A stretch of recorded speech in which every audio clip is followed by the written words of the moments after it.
For years, Mike Travis wanted to share the story about his military experience and about his friend who was killed in Operation Desert Storm.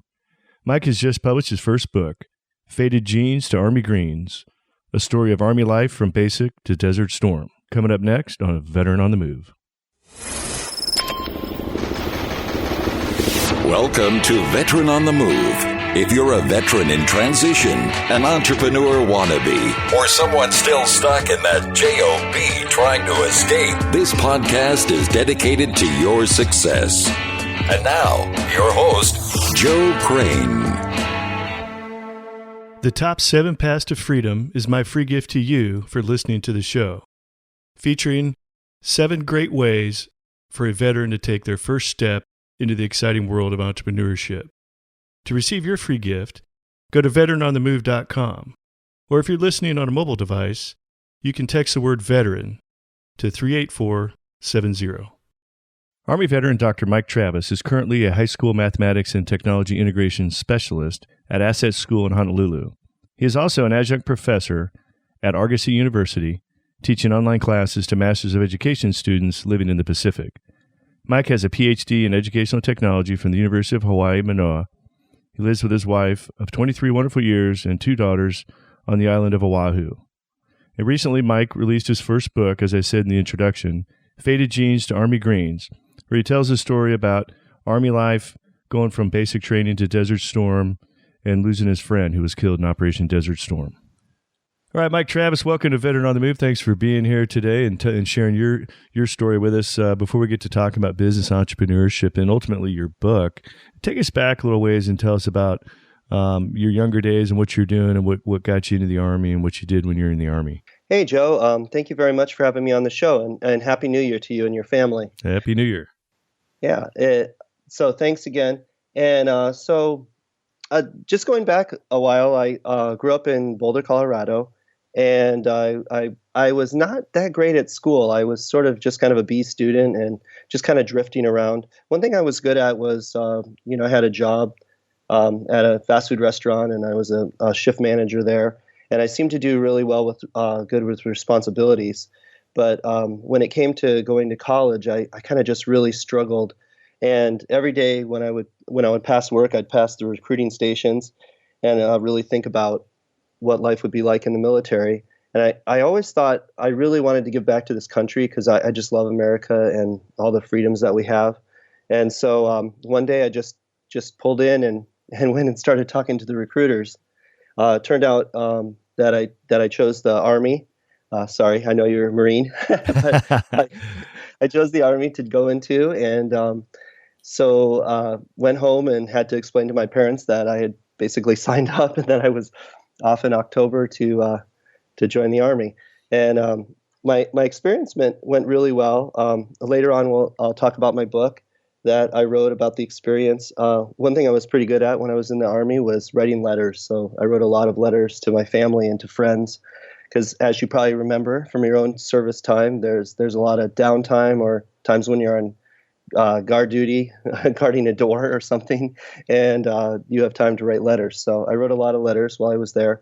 I served my time in, most of my time was in Fort Ord, California, and in 7th Infantry Light Infantry Division, and I was in the 262 Air Defense Artillery Division.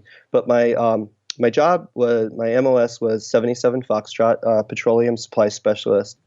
And what was really great about that was one of my dreams as a young child was to drive a big truck, and that's what I got. I got a big fuel truck to drive. So that duty was really great. We spent a lot of time in the field, but one thing I learned when I was there was I was pretty good at. I got pretty good at school, and I don't know what it was, what changed. I think the military really gave me the discipline and the qualities I needed to get much better at school, but while I was there, they cross-trained me in being the dispatcher and also in part supply and things. So I could do most of the jobs that were in the motor pool in the office, not really mechanic, but most of the jobs in the office, getting parts and ordering parts and things like that, and dispatching the vehicles. And so, but all the training that I went to when I was there, I did really well at, and I talk about that a little bit in the book. After that enlistment was coming to an end, I had two choices in life, and I don't know. I chose to get out at that time. I just wasn't ready to make a life choice of military. So I got out, but at the time when I got out, it was around September of 1990, which was right about the time when all the Operation Desert Storm, well, it was Desert Shield at that time, and that was the time when all of the buildup was happening. And so I got out, but I kind of knew that I probably was going to get called back.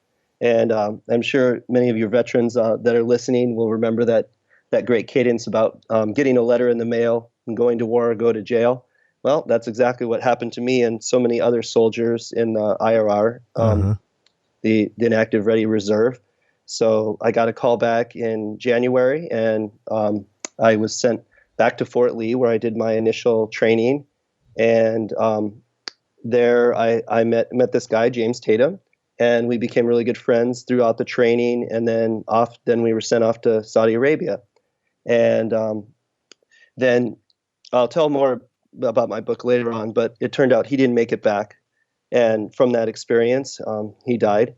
And I'll tell you more about that later on. But so I was over in Operation Desert Storm. And honestly, if you remember back to that time, they sent 500,000 troops over there. Oh, yeah. And there was that idea that Saddam Hussein had all these chemical weapons. And so most of us going over there, we really didn't feel we were coming back. So, luckily it was a really quick, short war. The Air Force did such a great job of the shock and awe and wiping them out. But so when I got back, it was sort of like, my transition back was sort of strange because in the one respect, it was like I had a new lease on life, because I really didn't think I was coming back. Right. But I also had lost a close friend over there. And so I don't know, it was like the pressure was on me to do something great because, he didn't make it back. And so it was like I was living for his life as well. So that at first I really struggled. And I noticed that in your last podcast, I haven't gotten to listen to it, but about mental health, your last podcast right. with Dwayne, I think. And I really could have used some mental health those first months back because I did struggle with relationships with people and things like that, and just knowing where my place was and what my responsibility was to the world. But anyway, luckily, I went back to school, and suddenly I was just really focused. And, my first semester, even though I wasn't doing well with relationships, I had straight A's. And so from there, I just built the confidence that I needed to do well. And, just really focused on school. And I kind of moved out of where I was living in Boulder. I moved to Greeley, to University of Northern Colorado, kind of changed my major to mathematics and education. And it just took off. I just really focused on school and, had the GI Bill to help me out there so I could focus, didn't have to work as much. And, I graduated with a 3.9 GPA there, and it just went really well. Yeah, that's great. I don't know. There's something about boys and men. I think a lot of guys they probably just shouldn't be in college at 18 or 19 years old. Maybe like 22, 23 or 24, their brains finally like gel together, and then it's probably the same reason why you can't rent a car until you're 25 because the car rental places have it figured out. They're like, yeah, there's some parts of your brain that don't quite solidify, harden up until about you're 25. Right. But I had a similar experience. I didn't really I didn't really like school all that much in high school and even in college. And then like 20 years after I graduated my undergrad, I decided to go back and get a master's, and I was like petrified because I'm like, dude, I did not like school the first time, and I'm not going to go strolling along with a 2.75 or whatever. And, but I'm glad I did, because I proved to myself that, I can actually, take school seriously if I want to. But school is a lot. I don't know. School is a lot different for me the second time around because it was mostly online stuff, and I thrived in that environment because I never got a whole lot of sitting in class, anyways. But so what ended up happening after you got out of Northern Colorado? You kept. Did you just go back to work for a while, or did you keep on going through school? So I started in a master's program in math and did that for a little while, and then finally decided, oh, I want to go teach. Well, that didn't go so well in my first teaching experience. So I kind of went into the business world after that, and I was working at this marketing advertising agency in Boulder, actually back in Boulder. I had gotten married, and I've been married for 23 years. So it's been a great life with my wife and my kids. Congratulations. But yeah, thanks. So I was working at that advertising agency, and one of the pieces they didn't do was internet or web development at all. And so a couple of my friends that were working there, we kind of we would meet on the side and say, let's propose that we start a new division for web development. This was in say 1997 or so. So the internet was new, and this business was mostly focused on print advertising, radio, TV, that type of thing, working for big companies like Kraft, Kellogg's, things like that. But they hadn't really gotten into the internet portion of it. And so we proposed to them, and they said, well, no, we don't want to really get involved in that. So we started our own company. So we co-founded a new business. It was called Infinity Communications. And our focus was really on web development and brand development on the internet side. And that was a really interesting experience, and working with two close friends, and then a fourth joined us, and we all had our different areas of expertise, and it's sort of a scary time. I mean, I know you talk a lot about entrepreneurs on this show, and they probably talk about the scary times because, well, for one thing, you work all the time, because it's always there, right, present in front of you, but just that, when is the money going to come in and things like that. So that was a little bit of struggle for a while. Well, what happened was it was getting close to that, that .com bubble. And so another company came to us and said, we want to merge with you. And we do kind of 3D interactive things. And so we joined them. And so then suddenly, by 1999, I was now part of a much bigger business that I had helped co-found in the beginning, and we had almost 30 people working in this room, in this warehouse, and things were going really well. But then, as you remember, in 2000, the big .com bubble hit, and all the money collapsed, and so a lot of the investors that we were looking for to take it really big, they all disappeared. And so one day, the guy that was now running the company took a bunch of us into a conference room and said, everybody that's in here is still remaining. Everybody on the outside has been laid off. And so, you're kind of looking around the room, and there's only about 15 of us, and the other 15 or more are, been laid off, just like that. So it was a pretty scary time in 2000 when that happened. And so my wife and I had been talking about maybe just up and moving, getting out of Colorado. And so that's what we decided to do. We wrapped everything up, and we moved to Hawaii. So she had some cousins living there, and we had visited before, and we just needed a change of venue, and Hawaii was a great change for us. And along the way, though, one of the guys and I continued to do web development just on the side as a small business. And man, I did that for about 15 years. We did that just working for small companies. And so I think sometimes people want to go, full board into entrepreneurship and just leave everything behind. But I think what I realized along the way was that it's really helpful sometimes just to try it on the side. Keep your full-time job so you have your benefits and things like that, and then work, evenings, weekends on the entrepreneurial business until you're sure that it can be successful and you can make that leap.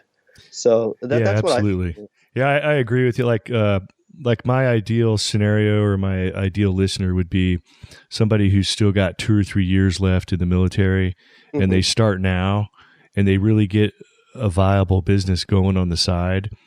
And by the time they're ready to get out or retire, whatever they end up doing, the only thing keeping them from scaling up is the fact that they're still full-time employed. Yeah. And then they can get out and then go full bore right from the get-go when they get out of the military, or they can go get a job of their choosing that will allow them to continue to work it and expand it on the side if it hadn't gone far enough. But yeah, there's a lot of, but you know, if you went in the military at 17, 18 and you're getting out at 22 and you want to hold your GI Bill for a little bit, or you haven't gotten married, you don't have kids, and you managed to save a lot of money, then go, jumping all in with a viable idea is a good way to go. But what I see a lot of folks do is they just jump right into entrepreneurship and they don't even have an idea yet. like if you don't have something already going, then that's probably not the time to just jump in. But true. So we hear about all those struggles. So yeah, go ahead. Yeah, so there's just a lot to learn about that whole world, about working for yourself. But I think one of the things that us all being veterans is that you face so many hardships, and the one thing I learned coming out of the military is, I mean, it's never really going to get harder than this. I mean, the things that we face in the military sometimes, even just at basic training, when they've got you in the dirt for so long, it's like you learn something about resilience and about fighting back. And so, even though I had, those things went bad with some of those businesses, but you can fight your way back. And so that's what I did. And so what I've been doing now is I'm a teacher, and I've been teaching for the last 15 years. I teach math and I teach technology. And then on the side, I was doing the web development for a long time. But along the way, I stopped and got my master's degree, and then in educational technology. Again, just school. There's something about I had learned how to do school, which I hadn't been able to do before I went in the military. And then right at the end of my master's, they said, "Hey, if you join our new Ph.D. program, then you will, you don't have to take as many credits." So I went ahead and did the Ph.D. program as well. And at University of Hawai, and so finished that in 2013, and I've been doing now I work as an adjunct professor as well as my regular teaching position, and just do some other things on the side. So that kind of leads me to what I've done recently, and that was deciding to write a book, and it's called Faded Jeans to Army Greens, right? Yeah, that's it. Yeah. So, hey, Mike, before we get to talking about your book, I'm going to go ahead and take a quick break. And when we come back, we're going to learn everything about how you wrote your book and your experiences in becoming a publisher. So hold on. We'll be right back. Have you joined the Veteran on the Move Facebook group? I personally invite every guest that I have on the podcast to join the group. So the Veteran on the Move Facebook group is a great way to connect with previous podcast guests. Our Facebook group will keep you in touch with other veterans that are transitioning to entrepreneurship, and you will also get great updates and free guides on the people, programs, and resources that will help you in your transition to entrepreneurship. All right, we're back talking with Mike Travis. And Mike, you were getting ready to tell us about, you just recently published your first book, Faded Jeans to Army Greens. So first of all, tell us a little bit about where the idea was to write your book. Okay, sure. Well, it really came, I've been monitoring friends on social media doing what's called the National Novel Writing Month competition. And it's in November, and it's just a nonprofit organization that helps people encourages them to write books. And you can check out their website. Just put in National Novel Writing Month and you'll find it. But it's at the month of November, and your goal is to write 50,000 words. And I knew that that at some point I wanted to take on that idea and write a book. And it just happened last year. Now it would be 2 years ago, in November of 2015. I had a little extra time. Things were pretty good at work, and I said, you know what, it's time to try this contest. So I signed up for the contest, and my mom as well, who lives now here in Hawaii, I talked her into signing up as well. And so we kind of did it together, and I think that was good because we could kind of check in with each other and see how we were doing on getting to the words. But even before I started that, I knew that I always wanted to write a book about my military experiences. One of the main reasons was I really wanted to honor my friend James Tatum, who had died. So, and I'll get into that. Well, let me tell you about that story. So when I was in Desert Storm, as I said, we went over there together. And since we were in inactive ready reserve, we weren't actually assigned to a actual unit or a division.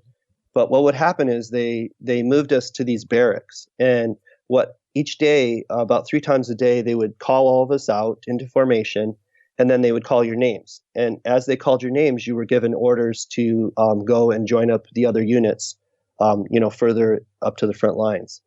And so, it went on for a few days where we went into formations and never got called out. And so we just continued to be friends and hang out together. Not much to do there while we were waiting. Well, one time we went out there, and my name got called, and I was called to join the 2nd Armored Division, which is out of Fort Hood, Texas. And that evening, I was scheduled to go up to them, and they were located near the front lines, getting ready to go into Kuwait and make the drive into Kuwait and free Kuwait from Iraq, from Saddam Hussein's army. And so at the time, James and I, we hugged and he joked around.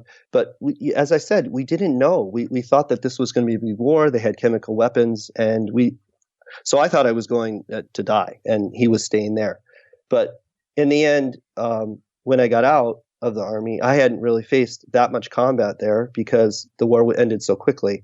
But he was in the barracks where the Scud missile hit. There was a Scud missile that hit the barracks and killed more than 20 soldiers, and like 100 were injured. And so he was one of those soldiers that got killed. That. Yeah, and it was the biggest amount of Army soldiers killed over in Desert Storm. And so that really hurt. That really affected me. How long did that happen after you left? So I left, and then it was just a few hours. It was less than 2 days when the Scud missile hit. Oh, wow. So I've always kind of felt like, I don't know, that there was some destiny or some lucky reason that I survived when he didn't, because his name could have just as easily called or my name not called, and then I would have been at the barracks as well for that to happen. So that's always sort of affected me in the back of my mind. So when I went to write this book, I said I really want to honor him, and I had tried to get a hold of his parents after I got out because I had his number and stuff, but I think they were just inundated with people. So I did, as I started to write the book, I did finally, using the internet, power of the internet, I did find his parents' number, Neil and Carol Tatum, and they live, I think it's Arkansas. But I was able to find them, and I called him, and I talked to the dad for a long time. At first, he didn't believe me, I was like, so I had to explain myself and who I was, and but he gave me permission, to use James' name in my book, and I sent him a book and everything afterwards, and he was really proud that I wrote it. But that was one of the main reasons I wanted to write it. The other reason was, as I mentioned in the beginning, I wrote a lot of letters in the Army, and luckily when I went to write the book, I asked my mom, and she brought me the huge stack. So she had kept probably about 50 or more letters for me throughout my whole Army experience. I mean, because this was over 20 years ago, so I knew that there was going to be parts in my memory that I couldn't remember from my experience. So I kind of used the letters as a way to write the book. So the book is kind of it's more short stories about my whole experience as I go from basic training all the way to Operation Desert Storm. It follows a chronological path, but it's not like I'm telling every word that happens. But I use the letters. So sometimes I'll use quotes from the letter and then kind of explain what was happening at that time in more detail. Oh, okay. So it's kind of it. I like the way I did it. I think it's a pretty interesting book, and people have enjoyed reading it so far. So I used the National Novel Writing Month to write it. I got over 50,000 words, but it wasn't quite done yet when I finished. So my mom and I, we both completed the contest. We made over 50,000 words. But what I noticed is a lot of people that do that contest, they don't ever finish the book. And I just didn't feel like that way. I felt like I need to finish this book. So, luckily as a teacher, I get my summers off. So last summer, I was able to really sit down and finish writing the book, making it longer. It's about 80,000 words now. And so I was able to finish the book. And then it was about publishing. And I don't know if you've ever had someone on about self-publishing. Should I talk a little bit about that? Yeah, absolutely. I've had a couple of people on, but okay. It's been a while, so I'd like to hear what your experience is with that. Sure. So, I knew that I could try to get a publisher, but those things take so much time, Yeah. and I really just wanted to get my book out. So I looked around, and there was a parent of a student and at our school, and the student had published a few books. So I went on kind of on Amazon and looked at how they published it, and I contacted her, and she was really nice. She gave me all kinds of advice about what to do. And there's what you can use. There's a site called createspace.com, and that Okay. it's sort of a affiliate of Amazon. And so it's really, really easy to use CreateSpace. You can set up a free site, set up a free account, and then you can you just upload your book, and then they help you with the templates and everything to make your book. One thing I didn't do was they have templates for the covers, but I really wanted to make my cover unique. I used pictures on my cover and on the back, actually from my own experiences when I was in the Army. Mm-hmm. And so I was able to publish the book. And so what they do is they do all the publishing for you, but they don't really actually print a bunch of copies. What happens is when anyone orders a book, then they print the copy. And then what they do is they give you an amount. And so based on the price you set and how big your book is and things like that, they tell you like how much you get. And I don't get much, a couple dollars per book when I sell them. So Right. it's not a lot of money. So I mean, if someone, for your readers, if they think that's a way to get really rich, I'm not sure if it is. One of the things I've noticed in this space is most people write books, or the ultimate benefit to writing a book is it gives you credibility. It makes you credible in a certain space, is what, I see the benefit for a lot of folks, but that may not have really been what you were aiming for. So what has been the benefit for that, for you writing your book? Great question. So one of the things, I really wanted to tell that story and then get it on paper and get it printed. And I also really wanted to honor James Tatum mm-hmm. and in writing that book. And so now it's always in paper, it's always in print, about his life and about his sacrifice, and also the sacrifice of all the soldiers that were over there that died, and all of us that gave our time and energy to that cause, Operation Desert Storm. Right. But so I never was thinking I'm going to get rich off this book, but it's kind of been a stepping stone for me, because it's always been my dream to actually write a book. I did write a dissertation, but that was more for just the research part of my Ph.D. But now that I've written one book, I'm kind of really jazzed about writing other books. So I actually, for this National Novel Writing Month this last year, I'm writing a science fiction novel, which I really like science fiction. So it's kind of been a passion of mine for a long time, but I've never actually written my own story. So that's what I'm working on now. So it's kind of been a stepping stone. Doing that first book has been a stepping stone to further my passion of writing, which I didn't really know I had a passion for writing until I kind of got down and started writing this book. Yeah, well, Mike, I wanted to ask you about National Novel Writing Month, because it sounds like that was the actual catalyst to you that actually made you go write the book. So what exactly did National Novel Writing Month do for you? I mean, what's that all about? You just put your name on a list, and then at the end you say, yeah, I did it? Or there's probably a whole lot more to it than that, right? Well, I guess it depends on where you live, but there's a lot of people that are really passionate about it, and will do that National Novel Writing Month every year.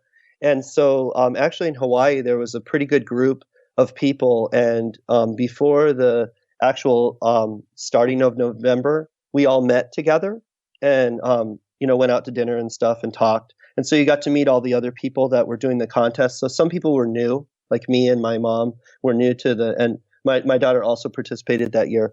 And we met other people, and they kind of gave us some advice on how to make it.